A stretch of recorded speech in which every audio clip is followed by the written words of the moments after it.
Meanwhile, the Liberal Democrats are urging the government not to forget about the millions of self-employed workers in the UK. The party's acting leader, Sir Ed Davey, joins us now from Surbiton. Good morning. Thanks for being with us on the programme this morning. As Sally said there, I noticed that you've talked about some of these financial measures from the government being grossly unjust for some. What do you mean by that, and who are you targeting?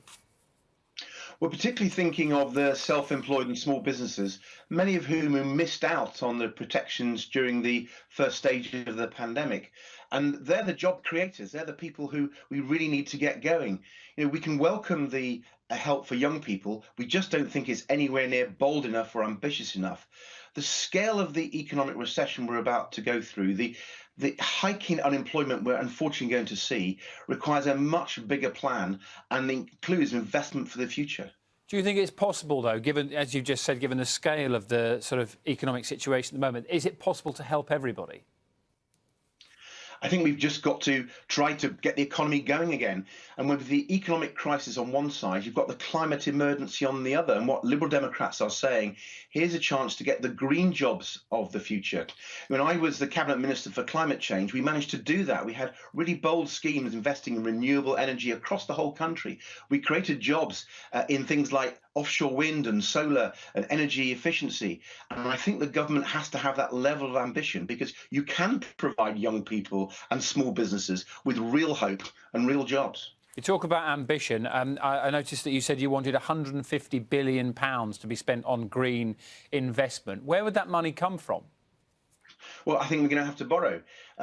It's very cheap to borrow at the moment. And if we had a real plan involving local authorities who will have to deliver a lot of this, as well as the small businesses, over a period of time, you could see that this wasn't a short-term scheme, as the Chancellor seems proposing, but something for the long term.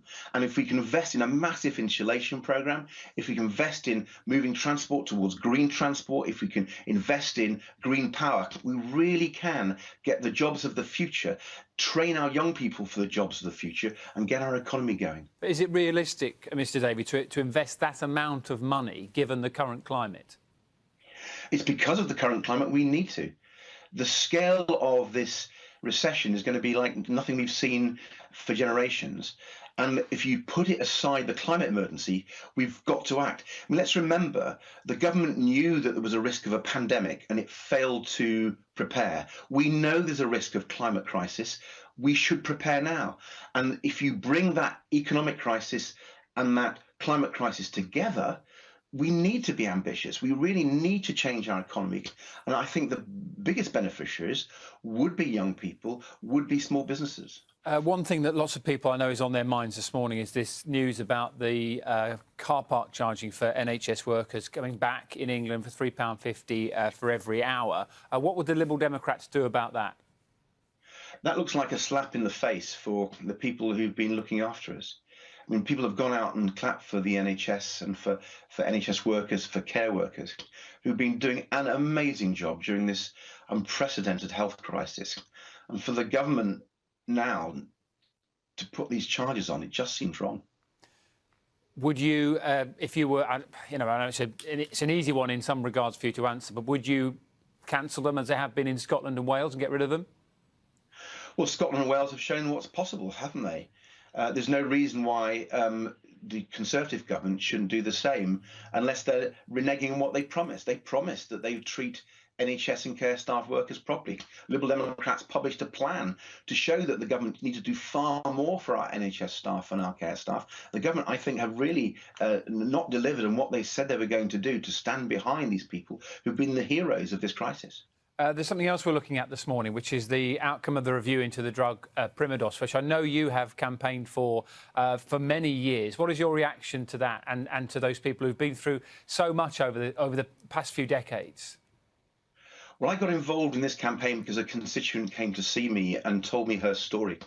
And there are many mothers and many children out there who've had an appalling experience because of this home pregnancy test. And I'm delighted that this review has, at long last, after decades, brought a sense of justice. We're going to be quizzing the minister to make sure they will respond to these conclusions and deliver them fast for these people who've suffered, often in silence, for many, many years. I think this is a real victory for those campaigning on behalf of those women and those people. We've been up against the medical establishment, up against the establishment in Whitehall, and it looks like we might have won.